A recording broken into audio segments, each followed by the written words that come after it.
Chapter 10. Use the demonic power of words to sow confusion. It's hard to make people listen. They're consumed with their own thoughts and desires and have little time for yours. The trick to making them listen is to say what they want to hear, to fill their ears with whatever is pleasant to them. This is the essence of seductive language. Inflame people's emotions with loaded phrases. Flatter them. Comfort their insecurities. Envelop them in fantasies, sweet words, and promises. And not only will they listen to you, they will lose their will to resist you. Keep your language vague, letting them read into it what they want. Use writing to stir up fantasies and to create an idealized portrait of yourself. Seductive oratory. On May 13, 1958, right-wing Frenchmen and their sympathizers in the army seized control of Algeria, which was then a French colony. They had been afraid that France's socialist government would grant Algeria its independence. Now, with Algeria under their control, they threatened to take over all of France. Civil war seemed imminent. At this dire moment, all eyes turned to General Charles de Gaulle, the World War II hero who had played a crucial role in liberating France from the Nazis. For the last 10 years, de Gaulle had stayed away from politics, disgusted with the infighting among the various parties. He remained very popular and was generally seen as the one man who could unite the country. But he was also a conservative, and the right-wingers felt certain that if he came to power, he would support their cause. Days after the May 13th coup, the French government, the Fourth Republic, collapsed, and the Parliament called on de Gaulle to help form a new government, the Fifth Republic. He asked for and was granted full powers for 4 months. On June 4th, days after becoming the head of government, de Gaulle flew to Algeria. The French colonials were ecstatic. It was their coup that had indirectly brought de Gaulle to power. Surely, they imagined, he was coming to thank them and to reassure them that Algeria would remain French. When he arrived in Algiers, thousands of people filled the city's main plaza. The mood was extremely festive. There were banners, music, and endless chants of Algérie Française, the French colonial slogan. Suddenly, de Gaulle appeared on a balcony overlooking the plaza. The crowd went wild. The general, an extremely tall man, raised his arms above his head, and the chanting doubled in volume. The crowd was begging him to join in. Instead, he lowered his arms until silence fell, then opened them wide and slowly intoned in his deep voice, "Je vous ai compris. I have understood you." There was a moment of quiet, and then, as his words sank in, a deafening roar. He understood them. That was all they needed to hear. De Gaulle proceeded to talk of the greatness of France. More cheers. He promised there would be new elections, and with those elected representatives, we will see how to do the rest. Yes, a new government, just what the crowd wanted. More cheers. He would find the place for Algeria in the French ensemble. There must be total discipline without qualification and without conditions. Who could argue with that? He closed with a loud call, "Vive la République, vive la France," the emotional slogan that had been the rallying cry in the fight against the Nazis. Everyone shouted it back. In the next few days, de Gaulle made similar speeches around Algeria to equally delirious crowds. Only after de Gaulle had returned to France did the words of his speeches sink in. Not once had he promised to keep Algeria French. In fact, he had hinted that he might give the Arabs the vote and might grant an amnesty to the Algerian rebels who had been fighting to force the French from the country. Somehow, in the excitement his words had created, the colonists had failed to focus on what they had actually meant. De Gaulle had duped them, and indeed, in the months to come, he worked to grant Algeria its independence, a task he finally accomplished in 1962. Interpretation. De Gaulle cared little about an old French colony and about what it symbolized to some French people. Nor did he have any sympathy for anyone who fomented civil war. His one concern was to make France a modern power. And so, when he went to Algiers, he had a long-term plan. Weaken the right-wingers by getting them to fight among themselves and work toward Algerian independence. His short-term goal had to be to diffuse the tension and buy himself some time.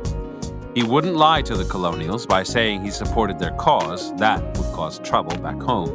Instead, he would beguile them with seductive oratory, intoxicate them with words. His famous, "I have understood you," could easily have meant, "I understand what a danger you represent." But a jubilant crowd expecting his support read it the way they wanted. To keep them at a fever pitch, de Gaulle made emotional references to the French resistance during World War II, for example, and to the need for discipline, a word with great appeal to right-wingers. He filled their ears with promises, a new government, a glorious future. He got them to chant, creating an emotional bond. He spoke with a dramatic pitch and quivering emotion. His words created a kind of delirium. De Gaulle wasn't trying to express his feelings or speak the truth. He was trying to produce an effect. This is the key to seductive oratory. Whether you're talking to a single individual or to a crowd, try a little experiment. Rein in your desire to speak your mind. Before you open your mouth, ask yourself a question. What can I say that will have the most pleasant effect on my listeners?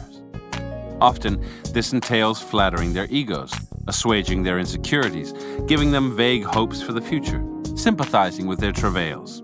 I have understood you. Start off with something pleasant, and everything to come will be easy.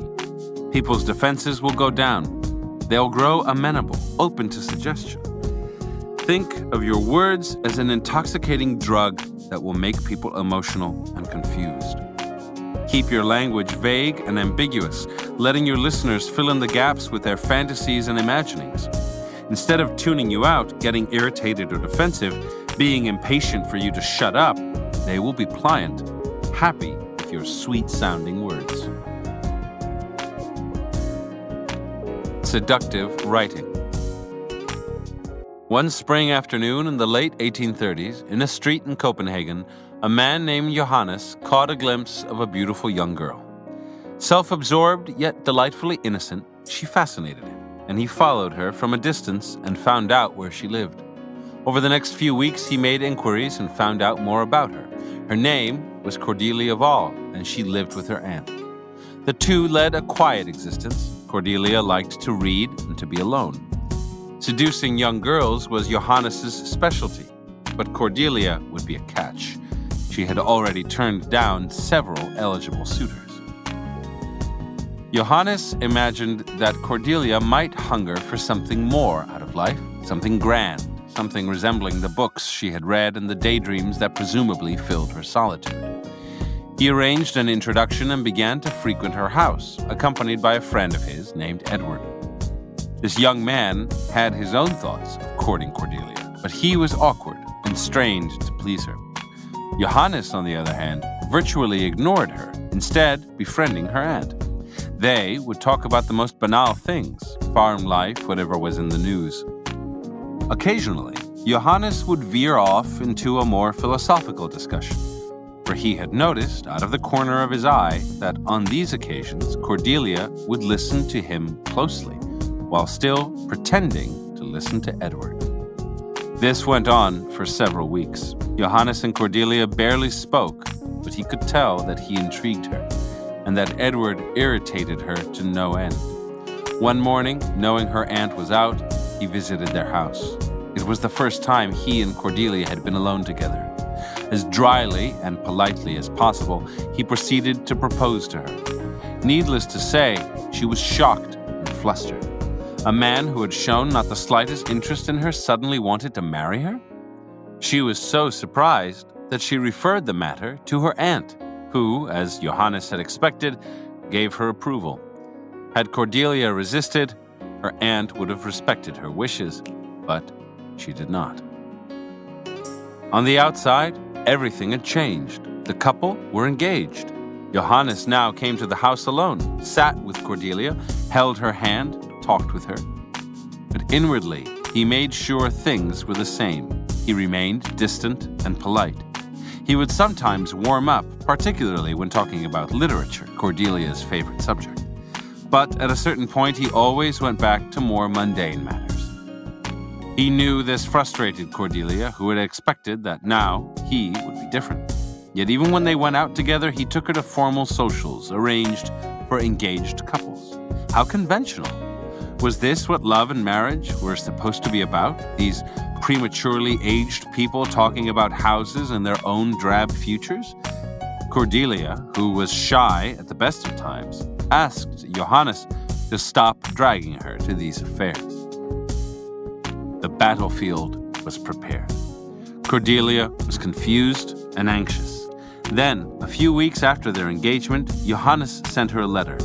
Here, he described the state of his soul and his certainty that he loved her.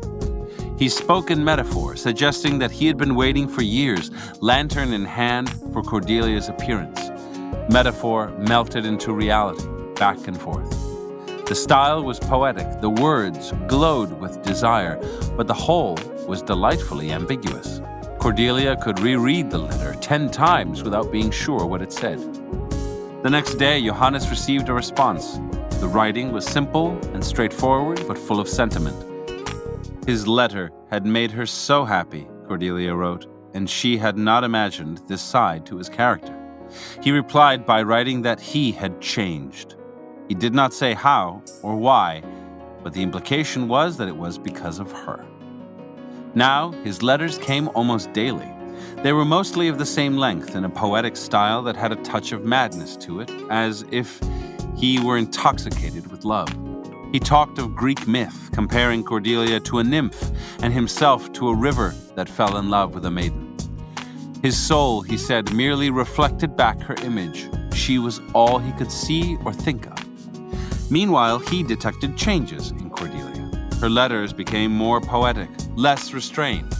Without realizing it, she repeated his ideas, imitating his style and his imagery as if they were her own. Also, when they saw each other in person, she was nervous. He made a point of remaining the same, aloof and regal, but he could tell that she saw him differently, sensing depths in him that she could not fathom.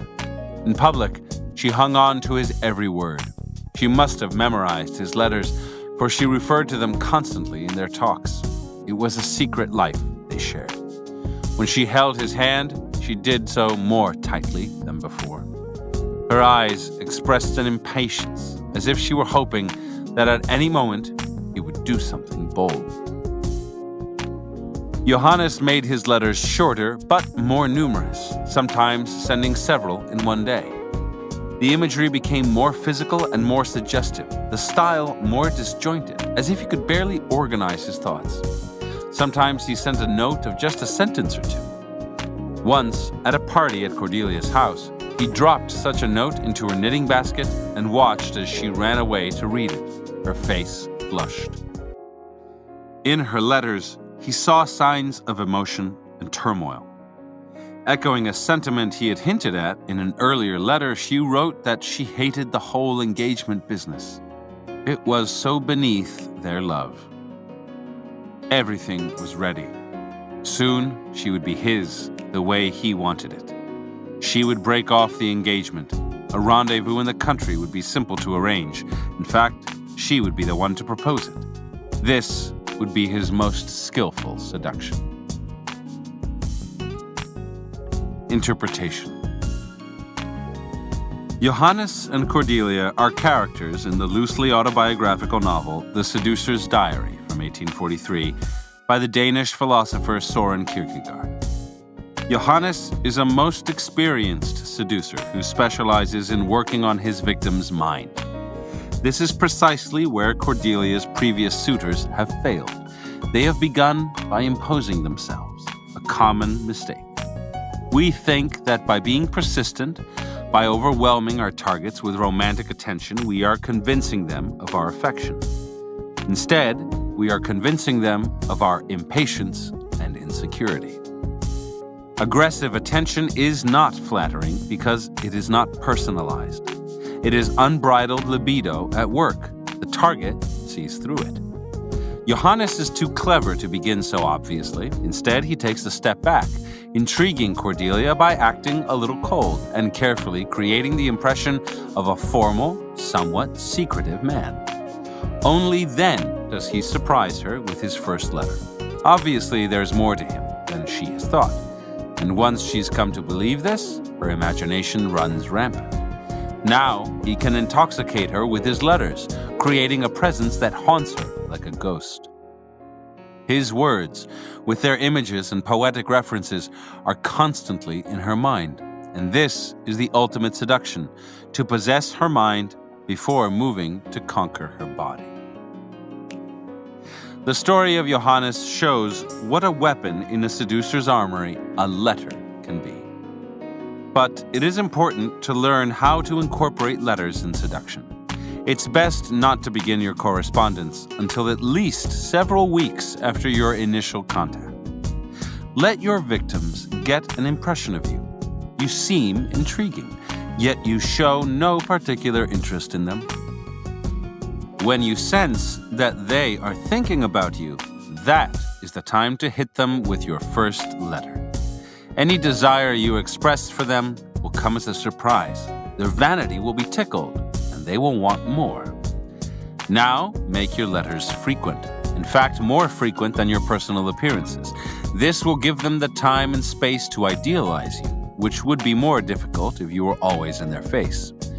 After they have fallen under your spell, you can always take a step back, making the letters fewer. Let them think you're losing interest, and they will be hungry for more.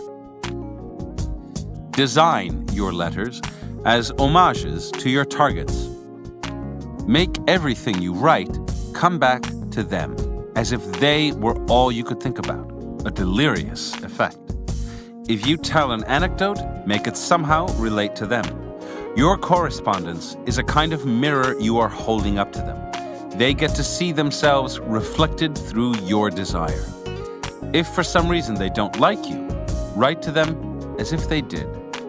Remember, the tone of your letters is what will get under their skin. If your language is elevated, poetic, creative in its praise, it will infect them despite themselves. Never argue, never defend yourself, never accuse them of being heartless. That would ruin the spell. A letter can suggest emotion by seeming disordered, rambling from one subject to another. Clearly, it's hard for you to think. Your love has unhinged you. Disordered thoughts are exciting thoughts. Do not waste time on real information. Focus on feelings and sensations, using expressions that are ripe with connotation. Plant ideas by dropping hints, writing suggestively without explaining yourself. Never lecture, never seem intellectual or superior. You'll only make yourself pompous, which is deadly. Far better to speak colloquially, though with a poetic edge to lift the language above the commonplace. Do not become sentimental. It's tiring and too direct. Better to suggest the effect your target has on you than to gush about how you feel. Stay vague and ambiguous, allowing the reader the space to imagine and fantasize. The goal of your writing is not to express yourself, but to create emotion in the reader, spreading confusion and desire. You will know that your letters are having the proper effect when your targets come to mirror your thoughts, repeating words you wrote, whether in their own letters or in person. This is the time to move to the more physical and erotic. Use language that quivers with sexual connotation, or better still, suggest sexuality by making your letters shorter, more frequent, and even more disordered than before. There is nothing more erotic than the short, abrupt note. Your thoughts are unfinished. They can only be completed by the other person. Keys to seduction. We rarely think before we talk. It's human nature to say the first thing that comes into our head, and usually what comes first is something about ourselves. We primarily use words to express our own feelings, ideas, and opinions, also to complain and to argue. This is because we are generally self-absorbed. The person who interests us most is our own self. To a certain extent, this is inevitable, and through much of our lives, there's nothing much wrong with it. We can function quite well this way. In seduction, however, it limits our potential. You cannot seduce without an ability to get outside your own skin and inside another person's, piercing their psychology. The key to seductive language is not the words you utter or your seductive tone of voice. It's a radical shift in perspective and habit. You have to stop saying the first thing that comes to your mind. You have to control the urge to prattle and vent your opinions. The key is to see words as a tool not for communicating true thoughts and feelings, but for confusing, delighting, and intoxicating. The difference between normal language and seductive language is like the difference between noise and music. Our normal language is like noise. People may half listen to us as we go on about ourselves, but just as often, their thoughts are a million miles away. Every now and then, their ears prick up when something we say touches on them, but this lasts only until we return to yet another story about ourselves. As early as childhood, we learn to tune out this kind of noise, particularly when it comes from our parents. Music, on the other hand, is seductive and gets under our skin. It is intended for pleasure. A melody or rhythm stays in our blood for days after we've heard it, altering our moods and emotions, relaxing or exciting us. To make music instead of noise, you must say things that please, things that relate to people's lives, that touch their vanity. If they have many problems, you can produce the same effect by distracting them, focusing their attention away from themselves by saying things that are witty and entertaining, or that make the future seem bright and hopeful. Promises and flattery are music to anyone's ears. This is language designed to move people and lower their resistance. It is language designed for them, not directed at them. The Italian writer Gabriele D'Annunzio was physically unattractive, yet women could not resist him. Even those who knew of his Don Juan reputation and disliked him for it, the actress Eleanor Duse and the dancer Isadora Duncan, for instance, fell under his spell. The secret was the flow of words in which he enveloped a woman. His voice was musical, his language poetic, and most devastating of all, he knew how to flatter. His flatter was aimed precisely at a woman's weaknesses, the areas where she needed validation. A woman was beautiful, yet lacked confidence in her own wit and intelligence. He made sure to say that he was bewitched not by her beauty, but by her mind. He might compare her to a heroine of literature or to a carefully chosen mythological figure. Talking to him, her ego would double in size. Flattery is seductive language in its purest form.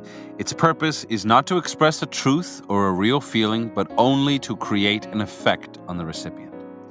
Like D'Annunzio, learn to aim your flattery directly at a person's insecurities.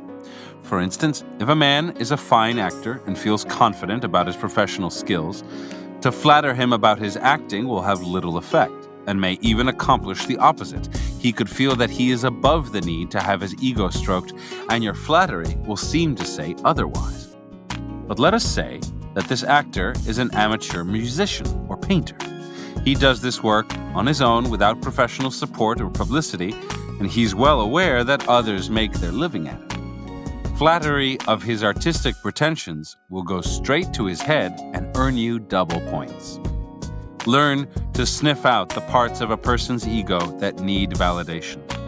Make it a surprise, something no one else has thought to flatter before, something you can describe as a talent or positive quality that others have not noticed. Speak with a little tremor, as if your target's charms had overwhelmed you and made you emotional.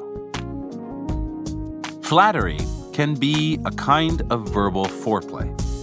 Aphrodite's powers of seduction, which were said to come from the magnificent girdle she wore, involved a sweetness of language, a skill with the soft, flattering words that prepare the way for erotic thoughts. Insecurities and nagging self-doubts have a dampening effect on the libido.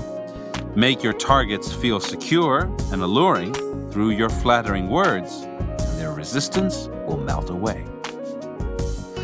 Sometimes, the most pleasant thing to hear is the promise of something wonderful, a vague but rosy future that is just around the corner. President Franklin Delano Roosevelt, in his public speeches, talked little about specific programs for dealing with the Depression. Instead, he used rousing rhetoric to paint a picture of America's glorious future.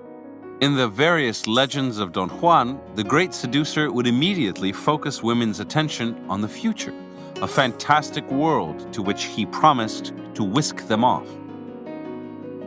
Tailor your sweet words to your target's particular problems and fantasies. Promise something realizable, something possible, but do not make it too specific. You are inviting them to dream. If they're mired in dull routine, talk of adventure, preferably with you. Don't discuss how it will be accomplished. Speak as if it magically already existed, somewhere in the future. Lift people's thoughts into the clouds, and they will relax. Their defenses will come down, and it will be that much easier to maneuver and lead them astray. Your words become a kind of elevating drug. The most anti-seductive form of language is argument. How many silent enemies do we create by arguing? There is a superior way to get people to listen and be persuaded.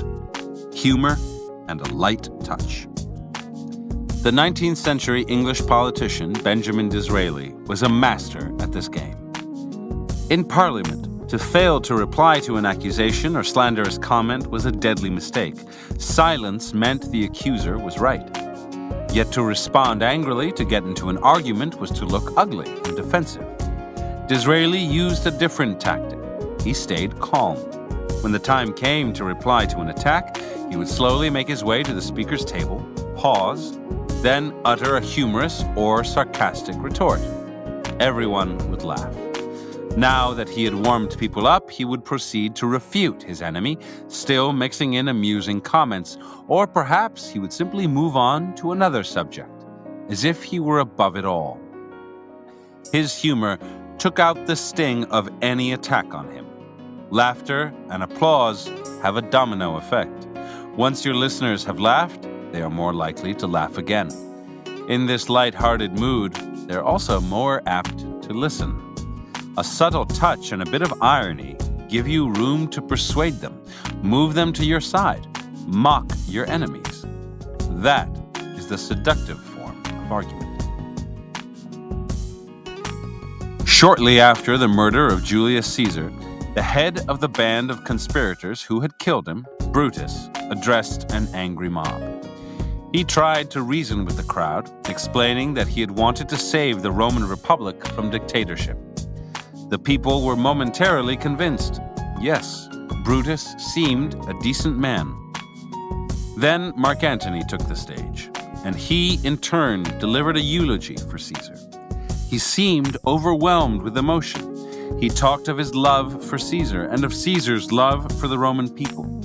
He mentioned Caesar's will. The crowd clamored to hear it, but Antony said no, for if he read it, they would know how deeply Caesar had loved them and how dastardly this murder was. The crowd again insisted he read the will. Instead, he held up Caesar's blood-stained cloak, noting its rents and tears. This was where Brutus had stabbed the great general, he said. Cassius had stabbed him here. Then finally he read the will, which told how much wealth Caesar had left to the Roman people. This was the coup de grace. The crowd turned against the conspirators and went off to lynch them. Antony was a clever man who knew how to stir a crowd.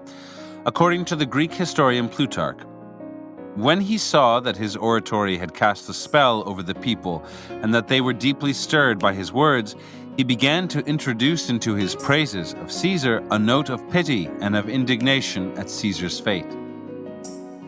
Seductive language aims at people's emotions, for emotional people are easier to deceive. Antony used various devices to stir the crowd, a tremor in his voice, a distraught and then an angry tone. An emotional voice has an immediate, contagious effect on the listener. Antony also teased the crowd with the will, holding off the reading of it to the end, knowing it would push people over the edge. Holding up the cloak, he made his imagery visceral. Perhaps you are not trying to whip a crowd into a frenzy. You just want to bring people over to your side. Choose your strategy and words carefully. You might think it's better to reason with people, explain your ideas, but it's hard for an audience to decide whether an argument is reasonable as they listen to you talk. They have to concentrate and listen closely, which requires great effort.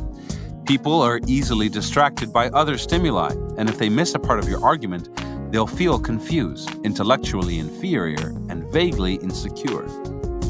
It is more persuasive to appeal to people's hearts than their heads. Everyone shares emotions, and no one feels inferior to a speaker who stirs up their feelings. The crowd bonds together, everyone contagiously experiencing the same emotions. Antony talked of Caesar as if he and the listeners were experiencing the murder from Caesar's point of view. What could be more provocative? Use such changes of perspective to make your listeners feel what you are saying. Orchestrate your effects. It's more effective to move from one emotion to another than to just hit one note.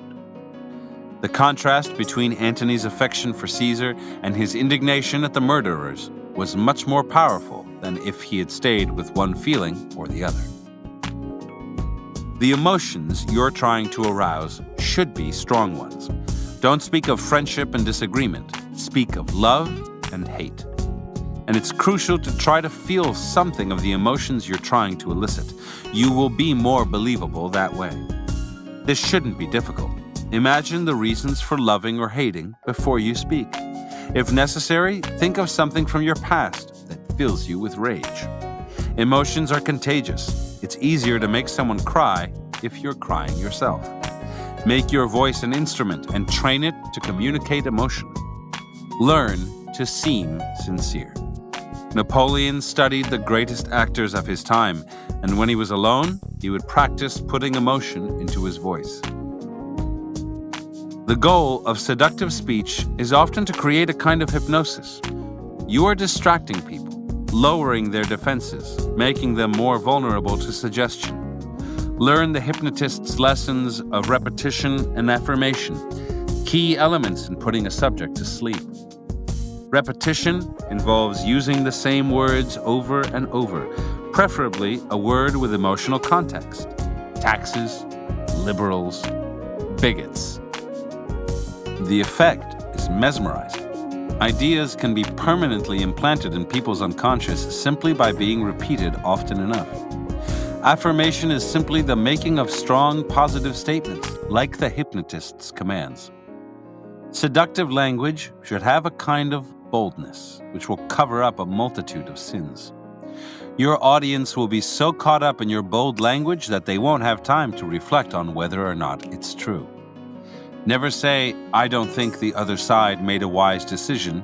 Say, "We deserve better," or "They have made a mess of things." Affirmative language is active language, full of verbs, imperatives, and short sentences. Cut out, "I believe," "perhaps," "in my opinion." Head straight for the heart. You are learning to speak a different kind of language. Most people employ symbolic language. Their words stand for something real, the feelings, ideas, and beliefs they really have, or they stand for concrete things in the real world. The origin of the word symbolic lies in a Greek word meaning to bring things together, in this case, a word and something real. As a seducer, you are using the opposite, diabolic language. Your words do not stand for anything real. Their sound and the feelings they evoke are more important than what they are supposed to stand for. The word diabolic ultimately means to separate, to throw things apart. Here, words and reality. The more you make people focus on your sweet-sounding language and on the illusions and fantasies it conjures, the more you diminish their contact with reality. You lead them into the clouds, where it's hard to distinguish truth from untruth, real from unreal. Keep your words vague and ambiguous so people are never quite sure what you mean. Envelop them in demonic, diabolical language, and they will not be able to focus on your maneuvers, on the possible consequences of your seduction. And the more they lose themselves in illusion, the easier it will be to lead them astray and seduce them. Reversal. Don't confuse flowery language with seduction. In using flowery language, you run the risk of wearing on people's nerves, of seeming pretentious. Excess verbiage is a sign of selfishness, of your inability to rein in your natural tendencies. Often with language, less is more. The elusive, vague, ambiguous phrase leaves the listener more room for imagination than does a sentence full of bombast and self-indulgence. You must always think first of your targets and of what will be pleasant to their ears. There will be many times when silence is best.